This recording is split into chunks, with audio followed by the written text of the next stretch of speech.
السلام علیکم ورحمۃ اللہ وبرکاتہ۔ آج کا ہمارا ویکلی ٹاسک ہے مہمان نوازی کے آداب۔ اعوذ باللہ من الشیطان الرجیم، بسم اللہ الرحمن الرحیم۔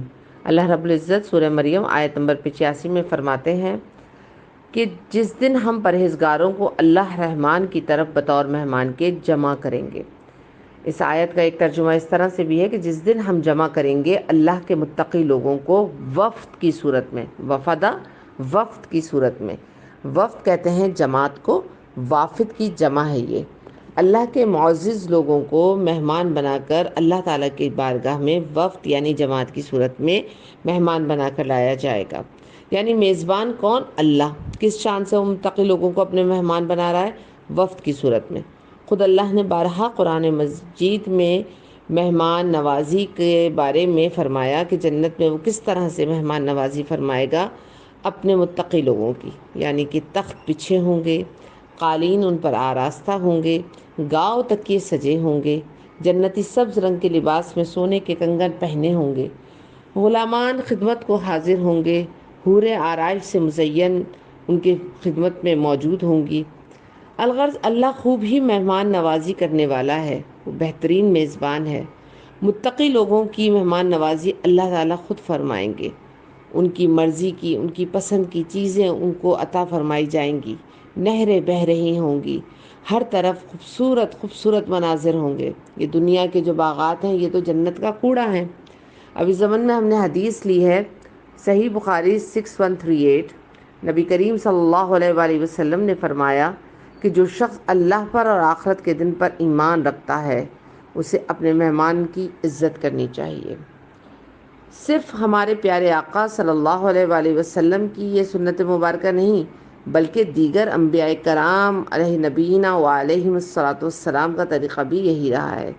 چنانچہ اگر ہم یہاں پر دیکھیں حضرت ابراہیم خلیل اللہ علیہ السلام کی مہمان نوازی، تو وہ بہت ہی مہمان نواز تھے۔ اس کا ذکر ہمیں سورہ انبیاء اور سورہ ابراہیم میں بھی ملتا ہے کہ آپ بغیر مہمان کے کھانا تناول نہیں فرماتے تھے۔ فرمان مصطفیٰ صلی اللہ علیہ وآلہ وسلم میں جس گھر میں مہمان ہو اس میں خیر اور برکت اونٹ کی کوہان سے گرنے والی چھڑی سے بھی تیز آتی ہے۔ یہ ابن ماجہ کی حدیث تھی 3356۔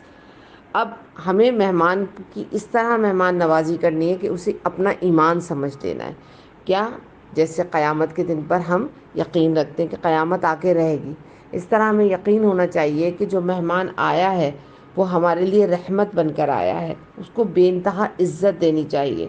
اگر ہم نے رضا الہی کے لیے مہمان نوازی کرتے ہوئے پرتپاک ملاقات کے ساتھ ساتھ خوش دلی سے کھانا یا چائے وغیرہ پیش کری تو مہمان سے ان کو یہ بات جتائی نہیں، ان کی بات سنی اور ان کو بہت بے پناہ عزت دی، تو ایک تو اتباع سنت ہوگی اور دوسری اتباع انبیاء کرام بھی ہوگی اور اتباع اللہ بھی ہوگی، کیونکہ اللہ رب العزت کا یہ خود عمل ہے۔ اس کے بعد ہم نے دوسری حدیث لی ہے، یہ ہے مسند احمد سے 9087۔ اس میں جو ہے وہ سیدنا عقبہ بن عامر رضی اللہ عنہ سے مروی ہے کہ نبی کریم صلی اللہ علیہ وآلہ وسلم نے فرمایا اس آدمی میں کوئی خیر نہیں جو مہمان نوازی نہیں کرتا۔ یعنی کہ اللہ رب العزت اور اس کے حبیب صلی اللہ علیہ وآلہ وسلم نے مہمان نوازی کو کتنی بڑی اہمیت دی۔ اگر ہم دیکھیں کہ اس کے کیا آداب اور حکمتیں، تو جب مہمان آئے تو اس کی خدمت کریں۔ اچھا، اب مہمان جب آئے تو اس کی خدمت میں تنگ دلی کا مظاہرہ نہ کریں، بلکہ جب کسی کے یہاں کوئی مہمان آتا ہے تو وہ تو اپنا رزق لے کر آتا ہے۔ یہ تو آپ صلی اللہ علیہ وآلہ وسلم کا بھی فرمان ہے کہ جب کسی کے یہاں مہمان آتا ہے تو اپنا رزق لے کر آتا ہے، اور جب اس کے یہاں سے جاتا ہے تو صاحب خانہ کے گناہ بخش جانے کا سبب بنتا ہے۔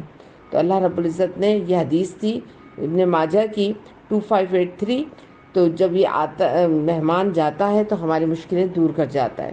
تو جب مہمان گم ہو تو میزبان کو چاہیے کہ مہمانوں کے ساتھ مل کر کھانا کھائیں، یعنی کہ مہمانوں کو کہیں سے یہ شرمندگی نہیں ہونی چاہیے کہ ہم بے وقت آ گئے یا ہم کیوں آ گئے ہیں یا ہم نے انہیں تکلیف دی، نہیں، بلکہ حضرت ابراہیم علیہ السلام تو بغیر مہمان کے کھانا نہیں کھاتے تھے، اور ہم آج کوئی مہمان آ جاتا ہے تو مہنگائی کی وجہ سے سوچتے ہیں شاید ہم پر مشکل آ گئی، جبکہ وہ تو ہمارا رزق لے کر آتا ہے، اور جاتے وقت ہمارے اور ہمارے اہل خانہ کی جو مشکلات ہیں، جو پریشانیاں ہیں، وہ یہاں سے لے جاتا ہے۔ لہٰذا مہمان کی جو ہے وہ بے انتہا جو ہے عزت اور تکریم کرنی چاہیے ایمان سمجھتے ہوئے۔